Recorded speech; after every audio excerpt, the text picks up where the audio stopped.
السلام علیکم ورحمۃ اللہ وبرکاتہ۔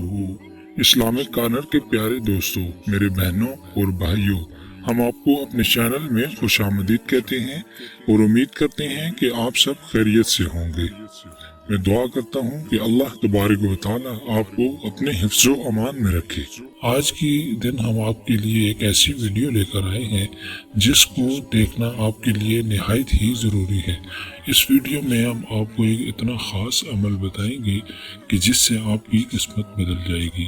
افطاری کے وقت یہ 4 دعائیں اگر آپ پڑھ لیتے ہیں تو اللہ تبارک و تعالیٰ کے فضل و کرم سے آپ کی قسمت بدل جائے گی، آپ کی روزی میں برکت ہوگی، آپ کی مشکلات پریشانیاں دور ہوں گی، آپ کی گھر سے نوسیں ختم ہوں گی اور آپ کی دلی جائز حاجات بھی اللہ تبارک و تعالیٰ اپنے فضل و کرم سے پوری فرمائیں گے۔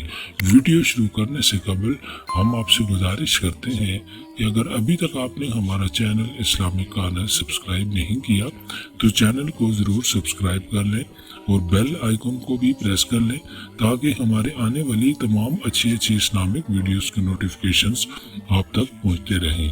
تو چلو دوستو، ہم شروع کرتے ہیں۔ تو آپ نے سب سے پہلے افطاری کے وقت یعنی افطار کرنے سے پہلے آپ نے 11 مرتبہ یہ دعائیں پڑھنی ہیں۔ اول و آخر آپ نے درود شریف پڑھنا ہے۔ سب سے پہلے آپ نے پڑھنی ہے اعوذ باللہ من الشیطان الرجیم، بسم اللہ الرحمن الرحیم، یا حی یا قیوم برحمتک استغیث، یا حی یا قیوم برحمتک استغیث۔ اس کے بعد دوسری دعا ہے بسم اللہ الذی لا یضر مع اسمہ شیء فی الارض ولا فی السماء وهو السمیع العلیم۔ اس کے بعد آپ نے دوستو صلی اللہ علیہ وسلم یا کوئی بھی درود شریف آپ نے پڑھ لینا ہے۔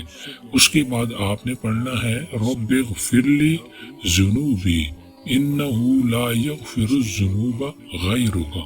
دوستو، اگر یہ وظیفہ آپ پورے یقین کے ساتھ کرتے ہیں تو میں امید کرتا ہوں کہ اللہ تبارک و تعالیٰ کے فضل و کرم سے آپ کی تمام جائز حاجات اللہ تبارک و تعالیٰ رمضان کی برکت سے پوری فرمائیں گے اور آپ کی مرادیں پوری فرمائیں گے۔